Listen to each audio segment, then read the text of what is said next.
बिस्मिल्लाहिर्रहमानिर्रहीम। अस्सलाम वालेकुम। Zafar Iqbal reclaim your legends के साथ आपकी खिदमत में एक बार फिर हाजिर है। जैसा कि आप जानते हैं कि हर बार हम अपने चैनल पर किसी लेजेंड, हीरो या ग्रोइंग हीरो को मदू करते हैं।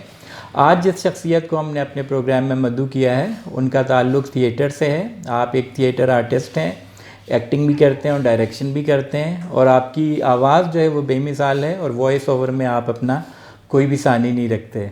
आज की इस शख्सियत का नाम है मोहम्मद फैज़ान चावला। अस्सलाम वालेकुम फैज़ान। वालेकुम अस्सलाम। कैसे हैं फैज़ान आप? अल्हम्दुलिल्लाह बिल्कुल ठीक। अच्छा फैज़ान, आप मुझे ये बताइएगा, सबसे शुरू में मेरा सवाल ये होता है कि आपका पूरा नाम क्या है? मेरा पूरा नाम है मोहम्मद फैज़ान चावला। अच्छा, ये जो मोहम्मद फैज़ान चावला, ये तीनों नाम आपके ही हैं? जिसमें से मेरा नाम फैज़ान है और इसके फैज़ान के आगे मेरे वालिद साहब ने मोहम्मद लगाया था। और जो चावला है वो मेरा कास्ट नेम है। राइट। अच्छा, आप ग्रोइंग लोगों में माशाल्लाह से बहुत अच्छे तरीके से आप आगे बढ़ रहे हैं। आप मुझे ये बताएंगे कि आपका जो स्टार्ट है वो इस फील्ड में, जो इसमें आपने कैसे शुरुआत की? आपकी एकेडमिक्स क्या हैं? आपका ये प्रोफेशनल जर्नी चल रहा है, इसमें आपको कितनी कामयाबी मिली? वैसे तो जब मैंने स्टार्ट किया तो मुझे अल्हम्दुलिल्लाह बहुत अच्छा रिस्पांस मिला। और मैंने स्टार्ट जो है वो कुछ थीसिस फिल्म से स्टार्ट किया था। कुछ मेरे फ्रेंड्स हैं, उन्होंने मुझे देख के मुझे कास्ट किया। फिर उसके बाद मुझे पता चला नापा के बारे में। अच्छा। हाँ, कि यहाँ पे भी कोई स्कूल है जो एक्टिंग पढ़ाता है। तो फिर मुझे बहुत हुआ कि किस तरीके का स्कूल है। फिर मैं वहाँ गया, फिर मुझे पता चला कि अच्छा, यहाँ पे तो प्रॉपर एक्टिंग जहाँ से स्टार्ट हुई है उसके बारे में, और इवन थिएटर। फिर मुझे ज़िया मोहिउद्दीन के बारे में पता चला। राहत। अच्छा, इससे पहले पता नहीं था? इससे पहले मुझे नहीं पता था। राइट। और वो क्या एज थी? मेरी आज से तकरीबन 21 ईयर्स का था मैं जब मैं पहली दफ़ा इंटरव्यू में गया। तो मुझे नहीं पता था ज़िया मोहिउद्दीन कौन है। अच्छा। हाँ, तो मुझे लोगों ने बताया था ज़िया साहब होते। अच्छा। तो फिर उसके बाद जब मैं पहला ऑडिशन दे के निकला तब मुझे पता चला कि ज़िया साहब कौन है। और तो ज़िया साहब को ये पता था कि आपको पता नहीं है कि ज़िया साहब कौन है? उन्हें बहुत शौक लगता कि इन्हें ये नहीं पता कि ज़िया साहब कौन है ना। क्योंकि अपना हमारा बचपन जिस तरीके से मैं ग्रो किया तो मैंने उस तरीके का नहीं देखा था उस टीम पे। बिल्कुल।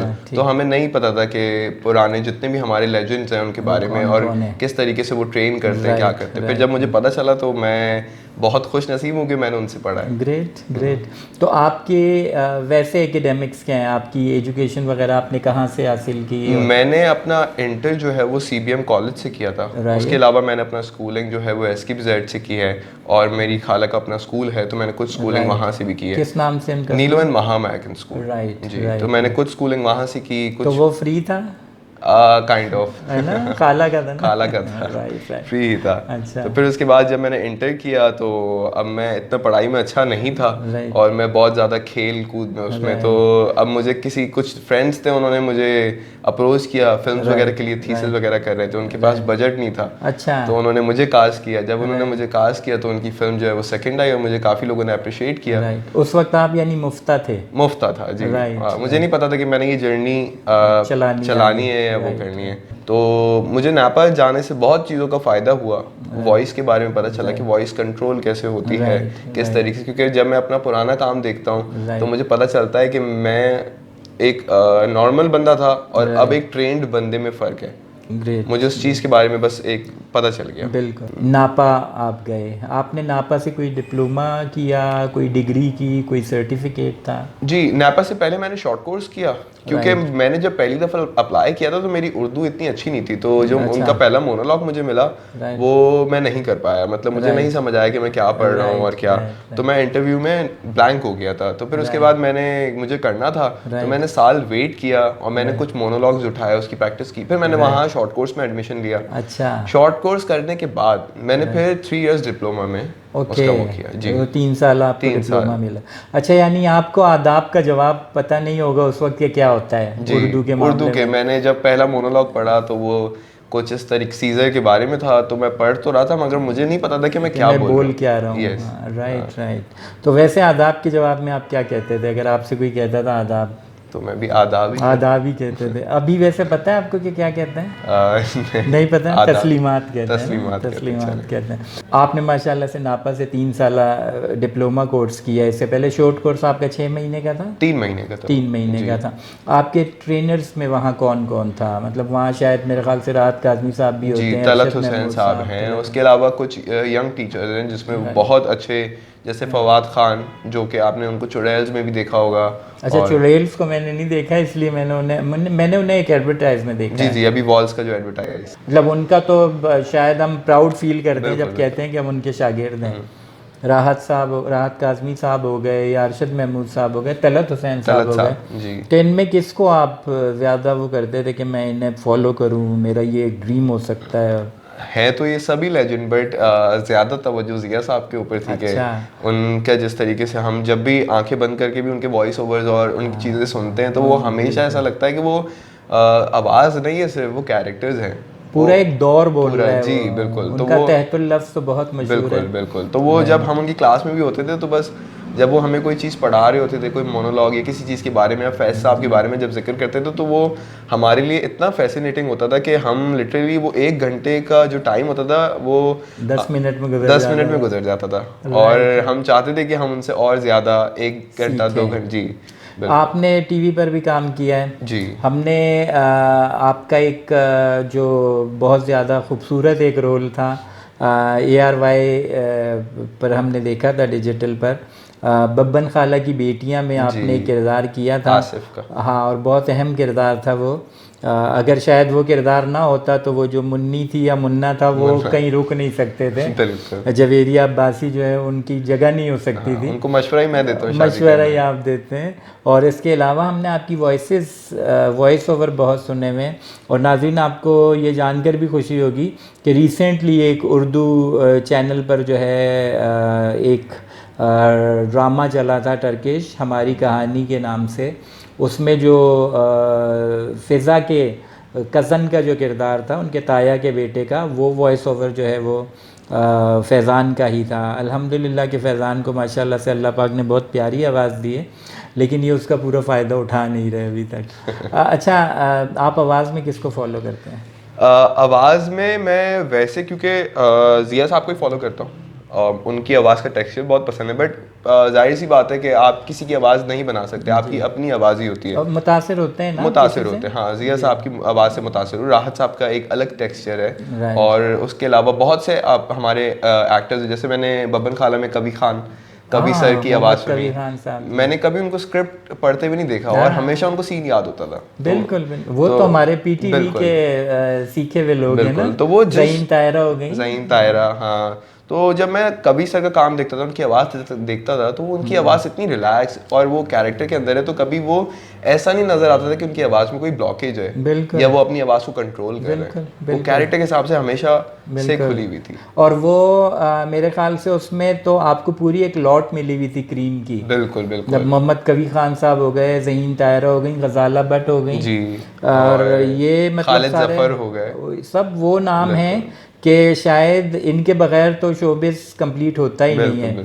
और ज़हीन तायरा साहिबा अल्लाह उन्हें जन्नत नसीब करे, उनके साथ आपका कैसा रहा था? वो उसमें रैपो किस तरह से रहा? अल्हम्दुलिल्लाह वो हमेशा से बहुत सपोर्टिव थी, तो मुझे तो यकीन ही नहीं आया था, क्योंकि हमारी लास्ट जब शूट एंड से पहले सैयद आतिफ हुसैन का इंतकाल हो गया, जो हमारे डायरेक्टर थे। तो वो ही हम लोगों के लिए एक बहुत ज़्यादा, क्योंकि हमारा ये ड्रामा जो सैयद आतिफ हुसैन थे, उन्होंने एक बिल्कुल फैमिली की तरह वो लोग ओन करते थे, बिल्कुल ओन करते थे। हम लोगों ने जो 1.5 साल उनके साथ गुजारा है, तो हमें ऐसा लगता था एक बब्बन खाला एक फैमिली है। वो जो घर था वो पूरी एक फैमिली थी। वो हैदराबाद नजमा और माशाल्लाह से सबा फैसल के जो साहबजादे हैं, अरसलान फैसल हो गए, ये सारे मतलब इस तरह से किरदार फैजान हो गए जो परवीन अकबर साहबा के साहबजादे हैं, अली जोश हो गए, हाँ बिल्कुल। और फिर जवेरिया हो गई, या फिर उसमें सना भी मेरे ख्याल से सना भी थी, सना फखार, और रूहानी बानो साहिबा की साहबजादी जो इस्लामाबाद ब्याह के चली गई थी, फरियाल। तो उनकी जो वालिदा है वो भी माशाल्लाह से स्टेज की बहुत पुरानी आर्टिस्ट हैं। तो ये तो आपको पूरी एक क्रीम मिल गई थी माशाल्लाह से। अली भाई के साथ तो मेरे बहुत सारे सीन्स थे, तो उनके साथ एक बॉन्डिंग बहुत अच्छी बन गई थी। ठीक है, वो थिएटर से उनका इतना वो नहीं है, बट वो टीवी माशाल्लाह से उन्होंने काफी टीवी किया हुआ है, तो उनसे वो टीवी का एक्सपीरियंस मिला कि वो ये जो मुन्ना थे, जी मुन्ना थे, उन्होंने टीवी काफी किया हुआ है, तो उनसे काफी एक्सपीरियंस मिला कि किस तरीके से उन्होंने अपनी जर्नी देखी और किस तरीके से हमें आगे अप्रोच करना चाहिए। तो आपको घर से कोई मतलब वो था कोई वो किया हुआ था, आपको पाबंद किया हुआ था कि ये करना ये नहीं करना? नहीं, मुझे इजाजत थी आपको? बिल्कुल। जब मैंने अपने घर पे बताया कि मुझे एक्टिंग करनी है, तो उन लोगों ने बस ये कहा था कि ये एक सेफ जर्नी नहीं है, राइट, ये एक मुश्किल जर्नी है। आप जल्दी उठने वालों में से? जी। कितना जल्दी उठते हैं आप? मैं तकरीबन 9:30। अच्छा, 9:30 तक उठ जाते हैं, और फिर रात को देर से सोते? रात को मैं देर से सोता हूँ। राइट। तो आप टीवी पर किस तरह से आए? क्योंकि बच्चों के लिए टीवी पर आना बहुत मुश्किल होता है। आपने कहीं ज़िया मुहिउद्दीन साहब की सिफारिश इस्तेमाल की, राहत काज़मी साहब की सिफारिश इस्तेमाल की? अच्छा नाजरीन, ये मैं सिफारिश का लफ्ज़ इसलिए कह रहा हूँ, ये वो लोग हैं जो जिनके काम को सिफारिश की ज़रूरत नहीं है। फैज़ान का अपना काम भी ऐसा है कि उसे सिफारिश की ज़रूरत नहीं है, लेकिन आम तौर पर एक जैसे कहते हैं ना कि एक ट्रेंड बना हुआ है पाकिस्तान में कि जो भी शोबिज़ में आता है तो पीछे कोई ना कोई उनके या वालदा या वालिद कोई ऐसा होता है, या कोई चचा मामू, एंड में जाके कहानी खुलती है, पता चलता है तो फलां के भतीजे थे और फलां की भतीजी थी। तो आपके साथ कुछ ऐसा है कि कोई सिफारिश इस्तेमाल की आपने? नहीं, मेरे पूरे ख़ानदान में कोई भी इस एक्टर नहीं है, इस इंडस्ट्री से नहीं है। तो जब मैं थिएटर कर रहा था तो मुझे बहुत शौक होता था कि मैं भी टीवी पे आ जाऊँ, कुछ कर जाऊँ। मैंने 3 साल थिएटर, जब मेरा 2.5 साल हो गए थे तब मुझे अभी तक कोई काम मिला नहीं था टीवी पे, तो मुझे बहुत, मैं टीवी वगैरह पे देखता था। मेरे जूनियर्स भी थे, वो भी किसी ना कहीं किसी ड्रामे में, या मेरे सीनियर्स। तो एक दिन मैं बैठा हुआ ऐसे ही सोच रहा था कि यार मुझे भी टीवी करना है, मतलब अब टीवी करना है। तो इत्तेफाक की बात है कि मुझे मैसेज आया हुआ था सैयद आतिफ हुसैन का। अच्छा। उन्होंने कहीं मेरा थिएटर या मुझे कहीं देखा था, और उनकी एक बहुत अच्छी आदत है कि वो कैरेक्टर्स उठाते हैं। राइट। वो एक कैरेक्टर पढ़ते हैं तो वो कैरेक्टर उठाते हैं, उनको वो कैरेक्टर में दिखा मैं। उन्होंने मुझे मैसेज किया तो पहले तो मुझे यकीन नहीं हुआ। मैंने उनकी प्रोफाइल देखी तो उनके सारे एक्टर्स के साथ उनकी सारे वो थे, तो मुझे यकीन नहीं हुआ कि मुझे लगा कि शायद कोई मेरे साथ प्रैंक कर रहा है। वरना आपको शक वो ये यहाँ हुआ होगा कि कोई सभा होगी जो 20 रुपए मांगती है ना मोबाइल पे। तो उन्होंने 3 दिन पहले ही मैसेज आया हुआ था, तो मैंने उनको रिप्लाई नहीं किया। फिर मैंने उनको रिप्लाई किया तो उन्होंने मेरा व्हाट्सएप नंबर मांगा, फिर उन्होंने मुझसे बोला अपनी पिक्चर सेंड करो। पिक्चर सेंड की तो उन्होंने बोला कि मैंने तुम्हें स्क्रिप्ट देनी है, तुम बिग बैंग आ जाओ, ऑफिस आ जाओ। तो जब मैं बिग बैंग गया और उन्होंने मुझे स्क्रिप्ट दी, तो मैंने उनको स्क्रिप्ट देके बोला कि मैं आपको रीड करके सुनाऊं, तो उन्होंने बोला नहीं, ये तुम्हारा कैरेक्टर है, घर जाके पढ़ना और तुम्हें इसने करना है। तो मुझे यकीन नहीं हुआ। मैं घर आके भी सोचा था कि यार ऐसे कैसे, मतलब मेरा काम नहीं देखा या किस तरीके से मिल गया, बट उन्होंने मुझे कहा कि ये कैरेक्टर है ही तुम्हारे ऊपर। वो कहते हैं ना, जौहरी जो है उसको अंदाज़ा होता है कि जौहर कितना कीमती है, पत्थर कितना कीमती है, वो कहीं ना कहीं से तलाश कर लेता है उसे, और सैयद आतिफ हुसैन ने वही उनमें से ही है। राइट। अच्छा, आपने पीटीवी पर काम किया? मैंने पीटीवी पर काम नहीं किया। इस वक्त तक आप कौन कौन से चैनल्स पे काम कर चुके हैं? मैंने ARY के लिए किया है, मैंने अपना उर्दू 1 के लिए किया है, उसके अलावा मैंने TVCs वगैरह, अच्छा, और दराज की एक किया था जिसमें उनकी कैंपेन चली थी, जिसमें बिलबोर्ड्स वगैरह भी लगे थे। अच्छा, ग्रेट। उसके अलावा मैंने ISPR के लिए एक शॉर्ट फिल्म की है जो कि JHQ में चली थी। अच्छा, ग्रेट। शरिया तो उसको कैसा रिस्पांस मिला था? उसका रिस्पांस भी बहुत अच्छा था। तो वो तो मुझे यकीन नहीं था कि जिस दिन 6 सितंबर को JHQ में वो होती है, तो यौम दिफा जी, उस दिन चलेगा। तो मैं घर वालों के साथ बैठा हुआ था, रिकॉर्डिंग वगैरह हो चुकी थी, तो मुझे ये बताया गया था 6 सितंबर को चलेगा।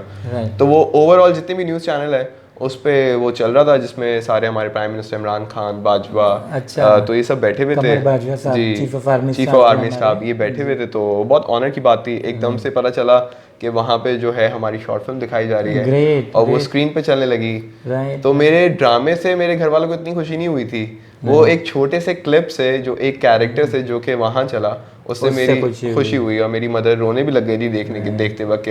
बहुत ऑनर की बात थी मेरे लिए भी। और वो किस नाम से था?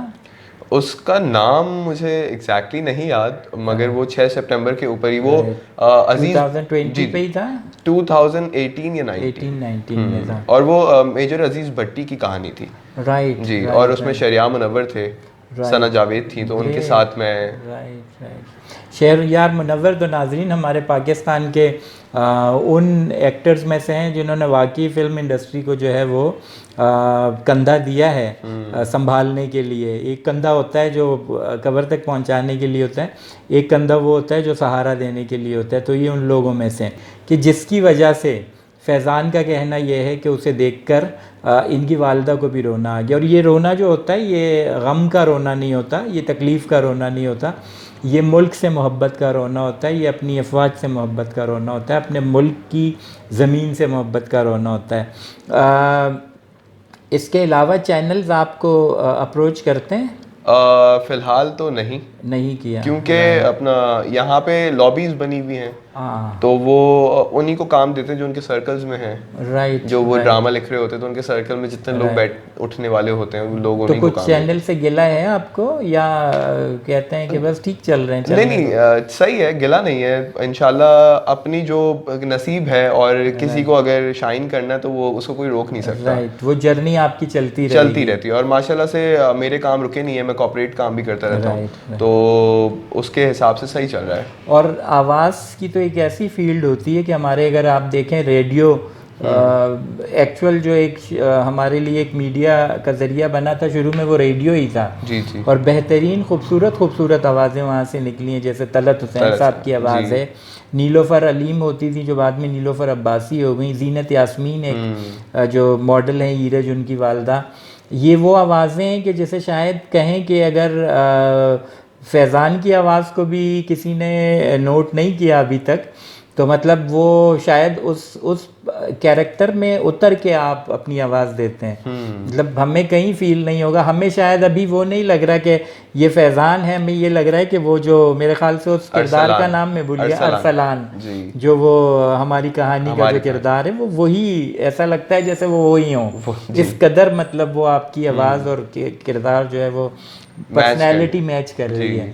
अच्छा, आप खेल वगैरह खेलते हैं? जी, मैं अगर एक्टर नहीं बनता तो मैं सोचा था मैं क्रिकेटर बनूं। अच्छा जी। तो क्रिकेट में किसको लाइक करते हैं? क्रिकेट में मैं उस वक्त तो मोहम्मद यूसुफ को बहुत पसंद करता था। अच्छा जी। और उनकी बैटिंग, उनका सारा स्टाइल, उन्होंने जब आप छोटे थे? जब मैं छोटा था और जब मेरी जर्नी बड़ी हो रही थी, मैं क्रिकेट खेलता था क्लब से, कस्टम से खेलता था। तो उस टाइम पे मोहम्मद यूसुफ ने एक साल में कंसेक्यूटिव 11 सेंचुरीज मारी थी, 13 सेंचुरीज का जो रिकॉर्ड है। तो वो अभी तक है? मोहम्मद यूसुफ नहीं, उनका रिकॉर्ड अभी तक है मेरे ख्याल से। ग्रेट।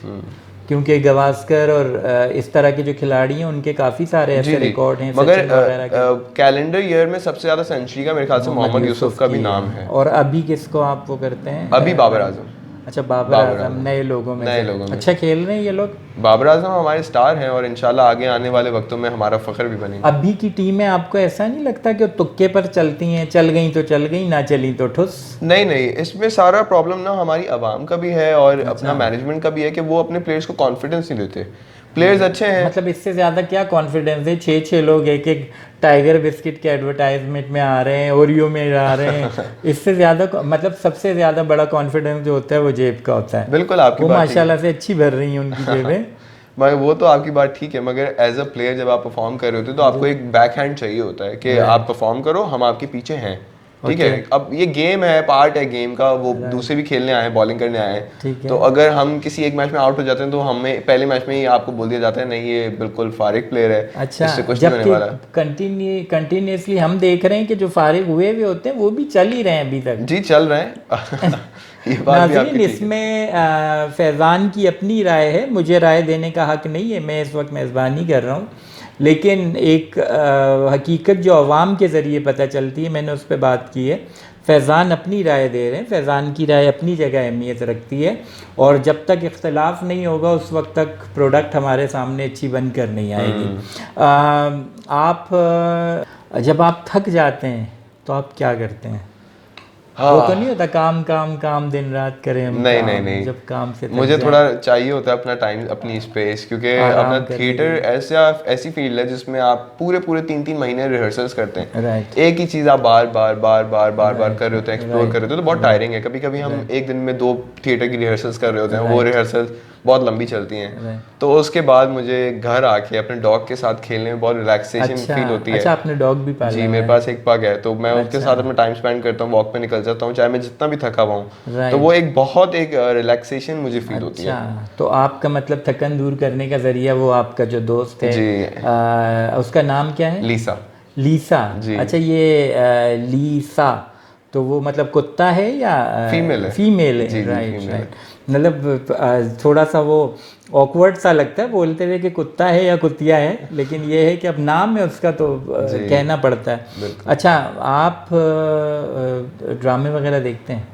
मैं, क्योंकि आप तो खुद ड्रामे करते हैं ना। मैं ड्रामे वगैरह कम देखता हूँ, अम्मी वगैरह देख रही होती तो उनके साथ देख लेता हूँ, क्योंकि मेरी फील्ड ऐसी है, हमें टाइम नहीं मिलता थिएटर वगैरह के लिए, उसके अलावा रीडिंग करने के लिए।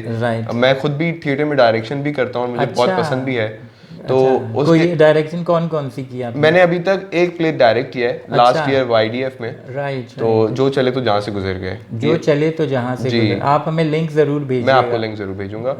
इसकी ये अडेप्टेशन है ऑल माय सन्स की, तो अमेरिकन एक प्ले राइटर है, उनका प्ले था, उसकी अडेप्टेशन है। और मुझे राहत साहब ने बहुत सपोर्ट किया जब मैं ये प्ले उठाया, मैंने बहुत मुश्किल प्ले है तो, बट उन्होंने बहुत सपोर्ट किया और मैंने इसकी जर्नी माशाल्लाह से कंप्लीट की। और उसके बाद मुझे बहुत अच्छा रिस्पांस मिला, तो मैंने आगे भी कुछ अपने प्लेज हैं तो उसको भी लाइन अप किया हुआ है। ग्रेट। तो किसी इदारे के साथ आप कोई कोलैबोरेशन कर रहे हैं?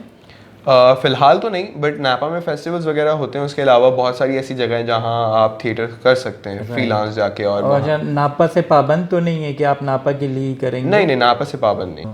अच्छा, बात हम ये वो कर रहे थे, वो मैंने आपकी बात काट दी बीच में ही डायरेक्शन का बोलकर कि आप ड्रामे देख लेते हैं लेकिन कम देखते हैं।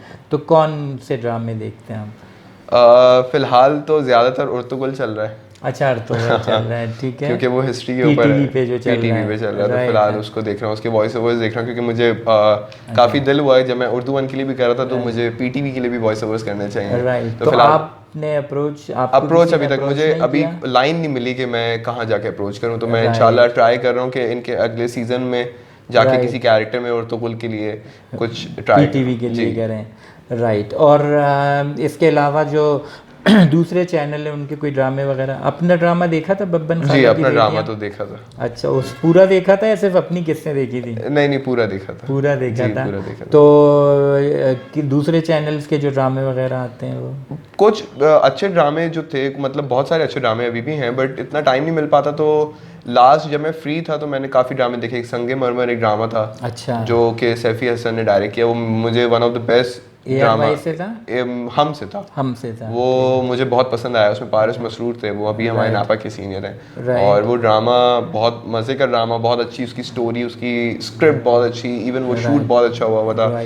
सारे कैरेक्टर्स जो डिवाइड हुए थे जो उन्होंने बनाया था वो बहुत अच्छा था। और जियो वगैरह पे देखते हैं हम? जियो वगैरह के फिलहाल मैंने जियो पे भी अच्छे चल रहे हैं, बस थोड़ी सी इम्प्रूवमेंट की जरूरत है। बिल्कुल। आप प्रॉब्लम ये है, यहाँ पे एक टॉपिक इनको मिलता है तो वो सब ड्रामे उसी पे लग जाते हैं। वो एक बच्चों का केस हो गया तो वो तकरीबन हर कोई इसी डिस्टर्बिंग उस पे कर रहा है, तो मुझे वो थोड़ा ज़्यादा डिस्टर्ब करते हैं कि आप सही है, हो गया, आप उसको इतना ज़्यादा वो नहीं करें, क्योंकि लोग देखते हैं तो उनके माइंड में वो चीज़ बनती रहती है, नेगेटिव एनर्जी बढ़ रही होती है उनकी। एनर्जी बल्कि नहीं कहेंगे उसे, वो नेगेटिविटी बढ़ रही होती है। तो आपको उस चीज़ की तरफ जाना चाहिए, बट एक आध चीज़ बना ले, फिर उसके अलावा और भी बहुत सारे मसाइल हैं दुनिया में, इश्यूज हैं, आपके टॉपिक्स बहुत सारे हैं। तो हमारे पास टॉपिक नहीं है इतने चैनल्स पे। वो ही बहू सास, ससुर को बहू पसंद आ गई, या फिर एक लड़का है उसके साथ दो लड़कियां, लड़ाई हो रही है। अभी एक ड्रामा चल रहा है और उसमें अपना दो भाइयों की शादी हुई, फिर उनकी तलाक हुई, फिर उनकी दोबारा शादी हो गई, फिर उनकी बहन की प्लास्टिक सर्जरी हो गई। तो बहुत सारी ऐसी चीजें हैं कि अच्छा, वो तो ऐसा लगता है कि वो जानबूझकर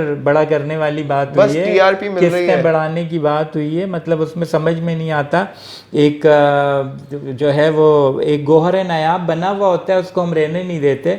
उस गोहर नायाब को हम बिल्कुल, बल्कि वो गोहर नायाब ही चला जाता है कि बस अब मेरा दम नहीं रहा इसको करने का, लेकिन हमने किसी को फॉलो करना होता है। आपने अभी बात की जैसे किरदारों की, आजकल का एक फैशन जो चल रहा है वो ये है कि जब एक हम थंबनेल देखते हैं या एक किसी भी ड्रामे का वो प्रोमो में जो पोस्टर देखते हैं, उसमें एक बीच में एक लड़का होता है, इधर एक लड़की होती है, इधर एक लड़की होती है। किसी ऐसे किरदार की आपको ऑफर हुई? फिलहाल तो नहीं, मैं मेरी अप्रोच ज़्यादातर डिफरेंट कैरेक्टर्स की है। अच्छा। हीरो बनने की नहीं, क्योंकि मुझे ऐसा लगता है हीरो के पास कम मार्जिन है। अच्छा, वो हीरो बनने की आपको तलब नहीं है जो इस तरह के हीरो जो इस तरह की, क्योंकि मैं रिकग्नाइज नहीं हो पाऊंगा। राइट। ऐसे 10,000 ड्रामे चल रहे हैं, बिल्कुल। क्योंकि मुझे ऐसा लगता है उस तरीके के किरदार जो हैं हम हर ड्रामे में देख रहे हैं, हर चैनल पे देख रहे हैं, तो वो मैं कर भी दूंगा तो मैं उस तरीके से रिकग्नाइज आप किरदार वाला काम चाह रहे हैं, जैसे एंथनी क्विन जो थे वो भी हीरो थे, निसार कादरी साहब होते थे पीटीवी के, वो भी हीरो थे जी। या हम रंगीला की अगर बात करें, उन पे पूरी फिल्म बेस कर रही होती थी, वो एक गधे वाली फिल्म है, इंसान और गधा।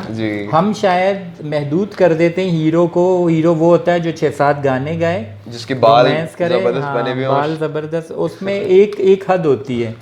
वहीद मुराद एक चॉकलेटी हीरो थे, वो वहीद मुराद रोमांटिक हीरो कहलाते थे, लेकिन दूसरी तरफ सुल्तान राय भी हीरो ही थे। बिल्कुल। तो आप वो किरदार चाहते हैं कि जिसमें किरदार हीरो का हो, अब हीरो और सिर्फ रोमांस करने वाला ना हो, या सिर्फ उसके पास वो अमीर ना हो, या उसकी 3-4 लड़कियां उस पे मरती ना हो, हाँ, वो कोई किरदार हो, कैरेक्टर हो, विलन भी हो तो चलेगा। अच्छा। तो मैंने पहले मूंछें भी रखी हुई थी इसी वजह से, अच्छा, मुझे नहीं, हाँ, मैं देख रहा था आपकी काफी मुड़ी हुई मूंछें थी जी, बड़ी। अब वो मूंछें आपकी काफी छोटी हो गई हैं, क्योंकि वो प्रॉब्लम ये है कि टीवी सीरीज वगैरह में मूंछें चलती नहीं है। अच्छा। वो 1-1.5 साल रखी, तो उसकी वजह से मैं एक कैरेक्टर में फंस गया था। अच्छा, राइट। हाँ, उसमें वो ऐसा लगता था कि एक वो सिंधी वडेरा बदमाश वाली एक लुक आती थी। अच्छा, आप ड्रामे, जब हमने अभी बात की ड्रामों की, आपको ड्रामों में एक्टर कौन पसंद है? मुझे अपने अलावा मुझे खुद से तो इंसान को होती है मोहब्बत। मुझे फैसल कुरैशी का काम बहुत अच्छा लगता है। फैसल भाई का काम मुझे बहुत अच्छा लगता है। मैं हमेशा जब भी उनको देखता हूँ तो वो, मतलब उनकी जो चीज़ें हैं, जिस तरीके से वो अप्रोच है उनके काम की, वो हमेशा से अच्छी लगती है। ठीक है, कॉमेडी की कुछ चीज़ों में एजाज असलम, और उसके अलावा एक हमारे अदाकार है, उनका नाम मुझे नुमान एजाज, वो उनका काम मुझे बहुत पसंद है। आप नहीं सोचते कि ये सारे वो लोग हैं, इनमें से मतलब एक ऐसा था जो आपने नाम लिया उनका एजाज असलम का, कि वो थोड़े से हट के, बाकी सारे नेपोटिज्म वाले लोग हैं। जैसे अगर नुमान एजाज की बात करें तो वो सूरन लता के नवासे हैं, फैसल कुरैशी जो हैं वो अफशा कुरैशी साहिबा के साहबजादे हैं। तो ये इस पे आए या अपने काम पे आए? देखिए, अपना नेपोटिज्म को तो मैं उस तरीके से नहीं अप्रोच करता, क्योंकि अगर मेरे भी कोई बच्चे होंगे और मैं एक्टर हूँ तो कल को मैं शायद उन्हीं को अप्रोच करूँगा अगर उसको एक्टर बनना है, तो उसमें कोई बुरी बात नहीं है। अब वो आवाम के ऊपर है कि उनको कितना, मतलब 2-4-5 बार अगर बंदा फ्लॉप हो जाए, जैसे फैसल कुरैशी शुरू में तो फ्लॉप हुए हैं बहुत ज़्यादा, इसके बाद जाकर वो चले, तो डू यू थिंक कि वो अपने काम से चले या अपने अम्मी या सूरन लता नुमान एजाज जो अपनी नानी की वजह से चले? स्टार्टिंग में शायद उस वजह से चले हों, राइट, बट अब वो फैसल कुरैशी चलते हैं, वो अपने काम से चल रहे हैं, राइट। क्योंकि मैंने उनका स्टार्टिंग करियर तो उस तरीके से देखा नहीं, जब मैंने देखा तो वो बहुत, उन्होंने स्टार थे, बिल्कुल, और उनकी इवन मदर का भी काम बहुत अच्छा है। जी बिल्कुल, वो तो फिल्म स्टार थी। जी जी बिल्कुल। और नाजरीन, ये ज़रूरी नहीं होता कि जो भी जिस एक्टर के, जिस आर्टिस्ट के फैमिली में से कोई लोग हों तो वो सिर्फ़ और सिर्फ सिफारिश पे ही आया हो। फैसल कुरैशी की जब हम बात करते हैं तो अफशा कुरैशी ने कहीं भी उनके लिए कोई सिफारिश नहीं की, फैसल कुरैशी का काम बताता है। इसी तरीके से नुमान एजाज हैं तो कहीं भी उन्होंने सूरन लता के रेफरेंस को यूज़ नहीं किया। ऐसे बहुत सारे और नाम हैं हमारे पास, जिनमें अभी थोड़ी देर पहले हम जब डिस्कस कर रहे थे तो फरियाल की बात कर रहे थे, तो फरियाल ने कहीं भी रूहानी बानो साहिबा की सिफारिश इस्तेमाल नहीं की, बल्कि अगर देखा जाए तो रूहानी बानो साहिबा इस वक्त पाकिस्तान में मौजूद ही नहीं है, लेकिन फरियाल बहुत अच्छे किरदार कर रही हैं। तो ये ज़रूरी नहीं होता कि जो भी शोबिज़ में आया है वो किसी न किसी सिफारिश से आया है। एक्ट्रेसेस में कौन पसंद है? एक्ट्रेसेस में मुझे सबसे ज़्यादा काम अपना अच्छा जो लगता है वो अपना, उनका नाम मेरे जहन में, उनका नाम मैं हमेशा भूल जाता हूँ, किरदार बता दें। कर्ली जो संगे मरमर में जिन्होंने नुमान एजाज की वाइफ का कैरेक्टर किया। अच्छा, संगे मरमर मैंने नहीं देखा तो इसलिए मुझे उसका आइडिया, किसी और चैनल पे है वो? जी, एक और अभी ड्रामा आया था जिसमें उनकी बेटी के साथ ज्यादती हो जाती है, छोटी बच्ची होती है, सानिया सईद। वो मुझे बहुत पसंद है। वो मतलब मेरा ड्रीम है कि कभी मैं उनके साथ काम करूं। ये सानिया सईद हो गए, मरीना खान हो गए, ये तो शहनाज शेख हो गई, तो वो नाम है कि जिनसे आप जैसे ज़िया मुहीउद्दीन से सीखते हैं, ऐसे इनसे सीखेंगे। माशाल्लाह से आपकी पसंद बहुत अच्छी है। सानिया सईद भी थिएटर की आर्टिस्ट रही हैं। मैं उनसे नापा में 1-2 दफ़ा मिला, उनको देखा है, और मैं मतलब उनसे अप्रोच करने की बात करने की हिम्मत नहीं हुई, बट वो मुझे और उनका जो ग्रेस है मुझे बहुत पसंद है। वो बहुत अच्छा रिस्पॉन्स देने वाली खातून है, बहुत अच्छा। अच्छा, ये तो वो ख़वातीन में से हो गए। फिल्म वगैरह आप देखते हैं पाकिस्तानी फिल्म्स मैंने देखी हैं। जैसे कुछ फिल्म्स देखी है मैंने, बोल देखी है। और मैंने खुदा के लिए देखी। मैंने उसके बाद अभी जो एक केक देखी थी, मुझे केक बहुत पसंद आई। मुझे वो इसलिए पसंद आई क्योंकि वो हमारी अपनी स्टोरी है। राइट। एक जॉनरा होता है, वो हम लोग किसी को कॉपी ना करें, कुछ चीजें कॉपी हो रही हैं, मिक्स चीजें आप ज्यादातर हो रही हैं, एक दूसरे की कॉपी कर रहे हैं। बिल्कुल, हम दौड़ में लगे हुए हैं कि वो क्या कर रहे हैं तो हम भी वही करें। पड़ोसी मुल्क अगर गोली चला के हाथ से रोक रहे हैं तो हम भी कोशिश वही करते हैं कि हाथ से गोली को रोकें। तो हमें अपनी अप्रोच, हमें अपनी सकाफत और हमारा क्या जॉनरा है, हमें उस चीज़ पे ख्याल करना चाहिए। तो मुझे केक ऐसी फिल्म लगी जो मुझे ऐसा लगा कि वो हमारा जॉनरा है। उसमें आपको ऐसा नहीं लगता फैज़ान के केक वगैरह, जिस तरह से आपने नाम लिया अभी केक का, या बोल, या खुदा के लिए, इसमें कुछ अल्फाज इस तरह के इस्तेमाल हुए हैं जो कि शायद आप फैमिली में जब आप बैठते हैं बात करते हैं, ठीक है आप मुआशरा ही दिखाते हैं, सोसाइटी दिखाते हैं, लेकिन वो अल्फाज आपको थोड़ा सा ऑकवर्ड फील करवाते हैं जब आप सब बहन भाई और वालिदैन बैठे हुए होते हैं। कुछ ऐसा फील होता है? देखें, ऐसा तो है, ऐसा फील तो होता है अगर आप फील करेंगे, बट ये रियलिटी भी है। हाँ, हम उसको शुगर कोटेड कर सकते हैं उन चीज़ों को, बट फिर वो चीज़ें बयान नहीं हो पाएंगी। जैसे बोल है, उसमें एक बहुत अच्छा टॉपिक उन लोगों ने उठाया है जिस पे बात हो रही है कि अगर आपके घर में इस तरीके का बच्चा पैदा हो जाए तो आप उसके साथ क्या करो। अगर आपके घर में बेटियां पैदा हो रही हैं तो वो रहमत है, हमारे मज़हब में भी रहमत है, तो आप उनके साथ उस तरीके से ट्रीट ना करो अगर बेटा ना हुआ। तो वो बहुत अच्छा टॉपिक है, और अगर हम उसको दिखाते वक्त थोड़ा सा हार्श चले भी जाते हैं तो वो मुझे ऐसा लगता है कि नहीं होनी चाहिए प्रॉब्लम। मतलब कुछ सीन्स हम देखते हैं आजकल के ड्रामों में या मूवीज़ में तो चलें, क्योंकि आप पाबंद नहीं होते। मूवीज़ में तो आप खुद पैसे देकर और जाकर सिनेमा पे देख के आते हैं, तो आप पाबंद नहीं हैं, आप कभी भी जा भी सकते हो और नहीं भी जा सकते, आप बच्चों को लेकर जाएं या ना लेकर जाएं। लेकिन टीवी एक ऐसा मीडियम है कि जिस पे सब मिलकर बैठते हैं और देखते हैं कि एक आपका एक ऐसा मंजर है कि जो शायद बग़ैर बेडरूम दिखाए भी वो मंज़र पूरा हो सकता था, लेकिन लाजमी हम उसमें बेडरूम दिखाते हैं, बेडरूम पे बैठ के बात करना दिखाते हैं एक्टर का और एक्ट्रेस का। वो शायद उसके बगैर भी हो सकता था और अच्छा हो सकता था, लेकिन वो क्या ये मतलब रेटिंग का सबब बन रहे होते हैं? देखें, अब तो नेटफ्लिक्स का ज़माना है, तो लोगों के पास वैसे ही बहुत ऑप्शन है, वहाँ पे हर तरीके का कंटेंट आपको मिलता है, 18+ वगैरह, तो उसमें तो इतना नहीं, बट वो तो मेरे ख्याल से पहले भी VCR के जरिए मिल जाता था। जी, लेकिन एक हद तो रखी हुई होती है। बिल्कुल हद रखी हुई थी। हाँ, हम एक मुस्लिम कंट्री हैं तो हमें कुछ चीज़ों का ख्याल करना चाहिए कि हम थोड़ा सा अपनी लाइन से आउट ना हो। जैसे आपने बोला कि हमें कुछ चीज़ें नहीं दिखानी चाहिए, तो वो हम उस तरीके से करना चाहिए, बट जो रियलिटी है कुछ चीज़ों की बिल्कुल आपको दिखाएं, स्क्रिप्ट की जैसे, लेकिन उसके अगर अल्फाज आप चेंज कर लें, थोड़े से उसको साफ सुथरे कर लें, बट कभी ऐसे कर लेंगे फैमिली साथ बैठ के देख सके, ऑकवर्ड ना फील हो, बट बाकी उसको जो रियलिटी है वो तो दिखाएं, बिल्कुल दिखाएं। तो इशू सबसे बड़ा हमारे ड्रामा इंडस्ट्री का वो यही है कि हम लोग शादियों में फंसे हुए हैं। बिल्कुल हकीकत है, हम शादियों से बाहर नहीं निकले, हम सिर्फ समझते हैं कि एक लड़की की शादी है। इशू सिर्फ वही है, तो बाकी घर पे गैस नहीं आ रही वो इशू नहीं है, लाइट नहीं है, पानी नहीं है, वो इतने सारे प्रॉब्लम्स हैं। अपना लोगों के पास खाने का नहीं है, बहुत सारी ऐसी चीज़ें हैं। मैं एक रिक्शे वाले को जानता हूँ जो कि मुझे पता चला कि मैं काफ़ी टाइम से जानता हूँ, उसकी एक टांग नहीं है, वो रिक्शा चलाता है, बहुत मेहनत करता है, उसके पूरे फैमिली अपना गाँव में है। वो यहाँ पे गिजरी में जो बसें खड़ी होती हैं, वो रात को जब अपना काम वाम करता है वो बस के ऊपर सोता है। तो बहुत सी ऐसी स्टोरीज हैं जो आप रियलिटी है दिखा सकते हैं, आप इस तरीके की लाइफ दिखा सकते हैं जो कि लोगों को समझ आएगा अच्छा रियलिटी है। हम अगर हम उसमें फंसे हुए हैं कि हम शादी दिखाएंगे, हाँ जी, वो जब तक वो मैंने इससे मोहब्बत नहीं की, उसने मुझसे मोहब्बत नहीं की, मुझे उससे प्यार हो गया, ऐसे मुझसे प्यार हो गया, कहीं है मम्मी अब्बा का प्यार नहीं दिखाते, बस वही प्यार चल रहा होता है। अच्छा, मूवीज़ में आपको एक्टर्स वगैरह, एक्टर कौन पसंद है, पुरानी नई जो भी मूवीज़ हैं? मुझे राहत सर का मैंने बाद में काम देखा तो मुझे उनका काम एज ए हीरो बहुत पसंद आया। चंद फिल्मों में उन्होंने काम किया, लेकिन बहुत अच्छा किया। बहुत अच्छा किया। उसके अलावा जो न्यू जनरेशन है उसमें मुझे फवाद खान उन्होंने अभी तक पाकिस्तान के लिए नहीं किया, बट मुझे उम्मीद है कि जब वो पाकिस्तान के लिए करेंगे तो वो एक हीरो मटेरियल है। और उसके अलावा फहद भाई का काम बहुत अच्छा है। वो उन्होंने जितनी भी फिल्म्स की अभी तक, वो माशाल्लाह से अब तक की टॉप, अपनी एक्टिंग की वजह से उन्होंने वो उसकी रेटिंग वगैरह ना मालूम अफराद जी, एक्टर इन लॉ, तो उन्होंने उसमें ओम सलाउद्दीन तुनिया साहब के साथ जाते हैं, बिल्कुल, और वो अच्छा काम करते हैं। तो शरिया मुनव्वर। ग्रेट। और एक्ट्रेसेस में मुझे फिलहाल तो सिर्फ मायरा खानी अच्छा ऐसी लगती है कि जो कि अच्छा, वो जब भी मैंने नाजरीन किसी का इंटरव्यू किया और वो जब मायरा खान का बताते हैं, हो सकता है मायरा खान मुझसे ये गिला भी करें, तो मैं कहता हूँ लक्स वाली जो मायरा खान है, क्योंकि मशहूर उससे हो गई थी वो बहुत ज़्यादा, हमारी बहुत अच्छी अदाकार हैं वो।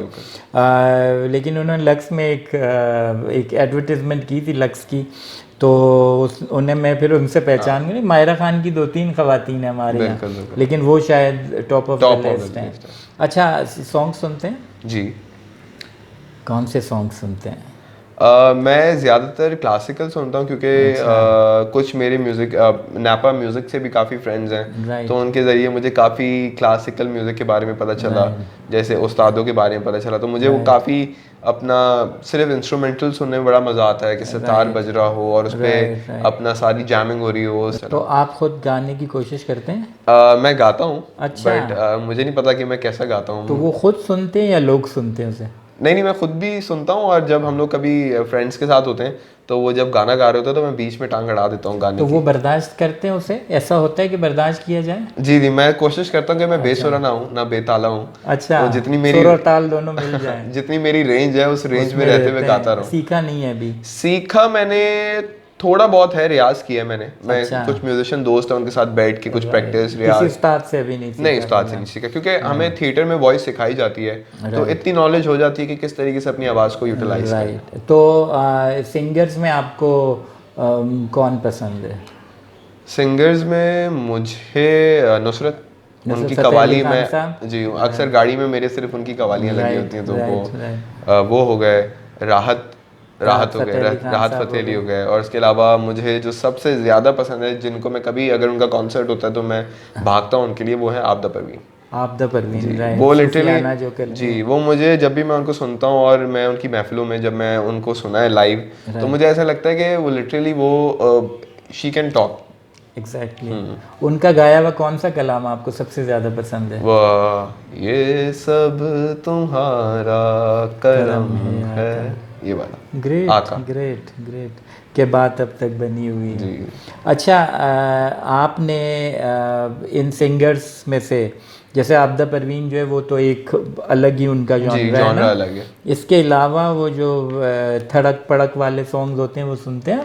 जी, सुनता हूँ, एंजॉय करता हूँ। उसमें किसको सुनते हैं हम? उसमें फिलहाल तो आतिफ असलम। अच्छा, अली ज़फ़र। अच्छा, उसके होते हैं थड़क पड़क वाले? थोड़े बहुत कोक स्टूडियो में हो ही जाता है अपना। अली ज़फ़र के गाने होते हैं। अली ज़फ़र हमेशा जब भी गाने बनाते हैं तो वो उनका गाना सुनने में मज़ा आता है, इवन डांस करने में मज़ा आता है। तो अभी उन्होंने शान को फॉलो किया ना, शान खान को, जो उन्होंने वो अली सतपारा के लिए गाया। जी, इन पहाड़ों की कसम। मैंने सुना, रिसेंटली सुना, इवन बहुत फील भी किया उसके लिए, क्योंकि वो हमारे हीरो थे। और मतलब जिन्होंने ओरिजिनल इसको गाया है आज से 6-7 साल पहले, शान खान ने, मतलब उन्होंने इसमें जान डाली हुई थी इस सॉन्ग में, लेकिन अली ज़फ़र ने भी उसको बहुत अच्छा करके गाया, ट्रिब्यूट दिया उन्होंने अली सतपारा के लिए, और देना चाहिए। मुझे अफसोस इस बात का है कि मुझे और हम जैसे हम लोगों को अली सतपारा के बारे में पता ही नहीं था लोगों को, के हादसे के होने के बाद पता चला। बिल्कुल, कि मोहम्मद अली सतपारा कोई ऐसे थे जो पहाड़ों पे चढ़ा करते थे। यही वो चीज़ें हैं जिन्हें हमारा चैनल कोशिश करता है कि इन लोगों को सामने लाएं, वो लेजेंड्स, वो ग्रोइंग हीरोज़, वो हीरोज़ कि जिनको शायद वो कदर नहीं मिल रही जो उनको देनी चाहिए थी होते हैं।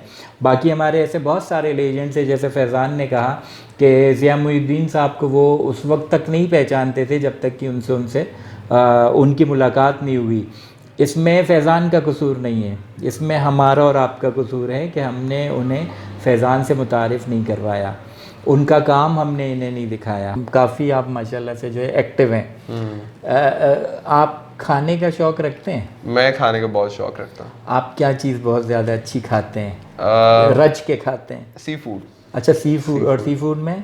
सी फूड में प्रॉन्स हो गए। अच्छा। प्रॉन कढ़ाई मुझे बहुत पसंद है। उसके अच्छा। अलावा मुझे अपना हीरा मछली होती है, अच्छा, वो ग्रिल्ड, रेड कलर की जी जो जी होती जी, है, रेड स्नाइपर कहते हैं उसे राइट शायद। जी। तो वो ग्रिल्ड करके जब आती है तो वो राइट, तो आप मेरे सामने दो भी रख दें तो मैं खा वो जाऊंगा। खा वैसे मैं लेते हैं कम, मेरी माशाल्लाह। मैं चावल वगैरह खाता हूँ तो मैं इतने नहीं खा पाता, बट अगर अच्छा, आप मेरे सामने पूरी फिश भी रख देंगे वो तो खा मैं खा लेंगे। लूँगा। अच्छा, खाना बना लेते हैं? नहीं, बना नहीं सकते? कुछ भी नहीं बना सकते? थोड़ा बहुत, जैसे बर्गर्स हो गए, अच्छा, बर्गर बना लेते बर्गर हैं? वगैरह, बीफ बर्गर बना लेता हूँ। उसमें भी वो भी पेटीज जो होती हैं बनी बनाई लेके आता अच्छा, हूँ। फिर तो बनाना उसको ना हो तो बस असेंबल कर जी, लेते हैं। बस ऐसा अच्छा, कर ले। मैं ये समझा कहीं वो पैटी भी बना लेते नहीं हैं नहीं, आप। पेटी वगैरह राइट। बहुत और मुश्किल काम। मिर्चों वाला खाना ज़्यादा खाते हैं या नहीं नहीं, हल्का? हल्का, अच्छा। कम स्पाइसी। कौन सी मिर्चें मतलब आप पसंद करते हैं, रेड वाली या ग्रीन वाली? रेड वाली ज़्यादा बेटर है। अच्छा, हाँ, सेहत के लिहाज से तो सेहत के नुकसानदेह लिहाज है। से तो नुकसानदेह, और मैं इतना मिर्चों का वो नहीं हूँ। मिल जाए तो मिल मिल जाए। जाए तो मिल जाए, मगर उसके अलावा भी थोड़ी एहतियात की। अगर मैं बिरयानी वगैरह भी बाहर की खाता हूँ तो उनको बोलता हूँ थोड़ा लाइट रखिए। लाइट मसाला। तो आप जो आपने कहा कि आप बिल्कुल नहीं पकाते, पैटी होगी तो बर्गर बनेगा वरना नहीं बनेगा, तो कभी ऐसा मौका हुआ कि अकेले हुए और मुश्किल हुई, पानी पी के गुजारा नहीं नहीं, मैं किया? फ्रूट्स खाता हूँ। अच्छा, अगर मैं फ्रूट्स अकेला खा वो लेते फ्रूट्स खा लेता हूँ। उसके अलावा पनीर और वो अच्छा, चीज़ें, सैंडविच मेकर है तो उसमें राइट सैंडविच राइट बना लिया। घर राइट। का कीमा बचा हुआ है तो वो अच्छा, डबल कुछ रोटी ना में कुछ कुछ बना ना कुछ लिया बना उसका। लिया। शेक्स बना राइट लिए। राइट मुझे राइट। वो मिक्सचर करने का काफ़ी मज़ा आता है अच्छा कि बनाना, स्ट्रॉबेरी और अच्छा, क्रीम वगैरह, आइसक्रीम राइट डाल के राइट वो राइट। मिक्स बना तो के। आप कितने बहन भाई हैं? हम दो भाई हैं। आप सिर्फ दो भाई हैं? दो आप भाई, बड़े? नहीं मैं छोटा हूँ। बहुत सारे लोग ऐसे हैं कि जिनको हम शायद सामने नहीं लेकर आते, बिल्कुल। उनको लाना चाहिए। जैसे डॉक्टर नरगिस थी हमारी, अमेरिका में जो होती हैं नासा में, जी जी। वो जब उन्होंने उनकी पीएचडी और उनका कारनामा सामने आ गया तो फिर हमने पहचाना कि हाँ, डॉक्टर नरगिस पाकिस्तानी होती हैं जो वहाँ हुआ करती हैं। बचपन में कैसे थे आप? गुस्से वाले थे, शरारती थे? मैं शरारती था। अच्छा, कैसी शरारतें करते थे? मतलब बस मुझे खेलना था, मुझे हर स्पोर्ट्स खेलना था। राइट। अगर हमारे अपार्टमेंट में, हमारे काफ़ी कंपाउंड वाला अपार्टमेंट था, तो वहाँ क्रिकेट हो रही है तो क्रिकेट भी खेलना है, वहाँ फुटबॉल खेल रहे हैं तो क्रिकेट खेलने के बाद फुटबॉल भी खेलनी है। अच्छा, हाँ, राइट और फिर मुझे अपना साइकिल चला के बाहर भी जाना है तो मैं छुप राइट। के घूमता था। अच्छा, हाँ, मेरी अम्मी काफ़ी डरती थी तो मगर मैं राइट उनको बगैर बताए फिर आइसक्रीम वगैरह लेने फिर छुप के आ भी जाते तो थे। किस एज तक आप ये आपकी ये हरकतें रही थी? ये काफ़ी एज तक रही, और ये मतलब जब 10-12 साल, 14 साल की उम्र तक 14 रही साल होंगी? 15 साल की उम्र तक। हाँ, ग्रेट। अब शरारतें वगैरह कौन सी की हैं आपने? मतलब मैंने इतना अपने वालिदैन को तंग नहीं किया, मगर नहीं, वालिदैन को तंग करना तो शरारत नहीं होता, उस पर तो सही की फिर रिस्पांस मिलता है। बाहर लोगों को किसी को तंग किया? हाँ, तंग किया उन है। शरारतों में तो बैल मज़ा बजा आता है के ना। भागना। हाँ, ये बड़ी और ज़बरदस्त अपना शरारत है। हमारे पास छर्रे वाली गन होती थी तो हम अपने अच्छा फ्रेंड्स को छुप के वो अच्छा, हमारी छर्रा मारते थे? छर्रा मारते थे, अच्छा या फिर हम इस तरीके की गेम्स खेलते थे। और इसके अलावा अपना क्या कहते हैं उसको, कभी कभी हम, जैसे हमारे कोई फ्रेंड हमें पता है नीचे घूम रहे तो हम वो पानी बना के, थैला बना के अच्छा, और जैसे उसको, बारिशों में आमतौर पर बच्चे करते जी हैं, जी जी, कलर भर के। बट वो अपने फ्रेंड्स के साथ, ऐसे रैंडम नहीं, क्योंकि हमारे कंपाउंड वाला था तो राइट राइट। उसमें पकड़ हो जाती थी। तो जो बैल बजाते थे वो भी उन्हीं की बजाते थे कंपाउंड में ही? मतलब हमें पता था किसी किसी को हमने वो, दिल चाहता था तंग करने का कि करना है इनको, लिस्ट में थे कि आज हमने इनकी बैल बजा इनको के करना भागना है। आप कम्युनिटी सर्विस वगैरह करते हैं? है। अगर आपको मौका मिले तो आप करेंगे इंशाल्लाह, इंशाल्लाह? बिल्कुल।